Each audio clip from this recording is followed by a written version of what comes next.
I think with LeBron and Kobe, it was the 4 o'clock workouts that Right. Kobe did. You know, LeBron sees that, okay, you working, I'm gonna work.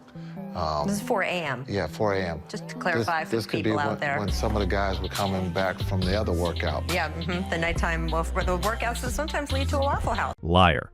That is the one word Joumana stood in front of cameras and spoke out loud, surrounded by press mics, flashing headlines, and media icons who were finally ready to listen. She said it calm. She said it clear. For years, almost nobody believed her. But the truth about Jason Kidd, one of the greatest point guards to ever walk onto an NBA floor, was hiding in front of us the entire time. He was supposed to be the answer, the franchise savior, the guy who walked into broken teams and turned them into contenders. On the court, every bit of that was real. The vision, the passing, the basketball intelligence. Before we go further, tap that hype button and give this video some hype right now. That feature tells the algorithm this story deserves to be seen. One tap is all it takes. So how did a career built on total control on the court end up leaking into everything off it? The answer lives in 5 moments, and we are going through them in reverse. Number 5, January 18th, 2001, Paradise Valley, Arizona. According to police reports, a dispute started at the Kidd family home over French fries from the plate of their 2-year-old son, TJ. It sounds too small to matter, but the escalation was not small at all. According to police reports, Jason spit a chewed-up fry into Joumana's face and then struck her in the mouth while holding a container of yogurt. She was left with a swollen lip and internal injuries to her mouth. But the most chilling part was what she told responding officers. She said, "This is minor compared to what I usually go through." Those words were a window into something much darker than a single argument. Not a one-time mistake, but a long-standing pattern finally breaking into the open. The legal fallout confirmed it. Kidd pleaded guilty to spousal abuse, was fined $200, and was ordered to complete 6 months of anger management. This was the domestic crucible. Number 4, June 2001. The Phoenix Suns traded Jason Kidd to the New Jersey Nets for Stephon Marbury in what was called a challenge trade. The public framing was simple: fresh start, new city. But the reality read more like an exile. The Suns had quietly concluded that Kidd's presence had become untenable. Moving him was not an upgrade for Phoenix. It was a way out. The facade of the franchise savior was already cracking before he crossed state lines. What happened next? He led the Nets to back-to-back NBA Finals appearances. The basketball world applauded. The story of the redeemed superstar was back in full swing. But behind the broadcast, the same need for control that led to his arrest was still running the show. The court was his sanctuary. Everything off it was a completely different game. Number 3, January 9th, 2007.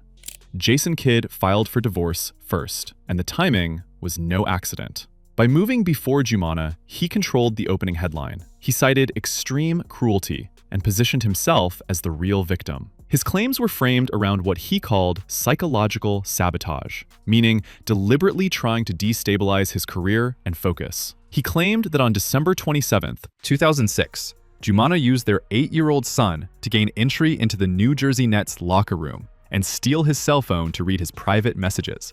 He claimed she took front row seats at games and shouted insults at him on the court. He accused her of using their children to spy on his movements. He also alleged she kicked, hit, and punched him and had smashed a television set. This was dark arts PR. Number 2, February 15th, 2007. Joumana Kidd filed her legal response. It was not just a rebuttal.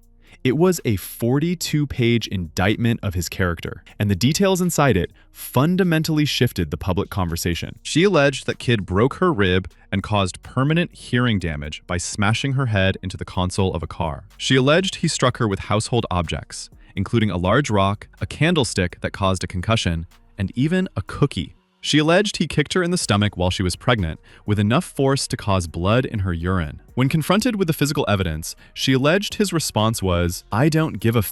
Her filing also accused him of serial infidelity with television reporters, strippers in multiple cities including Phoenix, Sacramento, Miami, Dallas, and Indiana, New Jersey Nets employees, and cheerleaders. Number 1. This is the truth his ex-wife just revealed. After the divorce, Joumana spoke publicly about what she called a media slaughter. She alleged that Jason's PR team hired specific professionals to run a character assassination campaign against her, and that this operation began while they were supposedly still in private mediation. She alleged that his attorneys made outrageous allegations that were total fabrications, knowing the media would repeat them without checking the facts. The goal, she alleged, was to flood the press with enough noise to drown out her voice entirely, and it worked. Their son TJ was 8 years old when the 2007 filings became public. He was forced to watch headlines brand his mother a locker room stalker, while his father was praised as a stoic leader on the court. One moment tells the whole story. According to accounts from players like Brandon Jennings, Joumana once sat courtside and signaled to Jason that she had found his cell phone. She reportedly held it up and told him, "I see everything," referring to naked photos and messages from other women found on the device. His alleged response? He smirked in her direction and said, "You ain't seen nothing yet." Then, he turned around and ran the offense like nothing had happened. Here's the uncomfortable truth underneath all of it. His on-court efficiency actually peaked during the worst periods of this domestic collapse. In his first Nets season, right after the 2001 arrest, he recorded career-high win shares and nearly claimed the MVP award. The court was his ultimate control zone. Jason Kidd is still one of the greatest point guards this game has ever produced. That remains true, but greatness on the court cannot erase what allegedly happened behind closed doors. The serious allegations made by Joumana KIDD in those filings and her public statements deserve careful attention and real respect. Fans can love basketball and still hold the people who play it to a higher standard. That is not a contradiction. That is what accountability actually looks like. If you believe that, hit like, subscribe, and drop your thoughts in the comments below.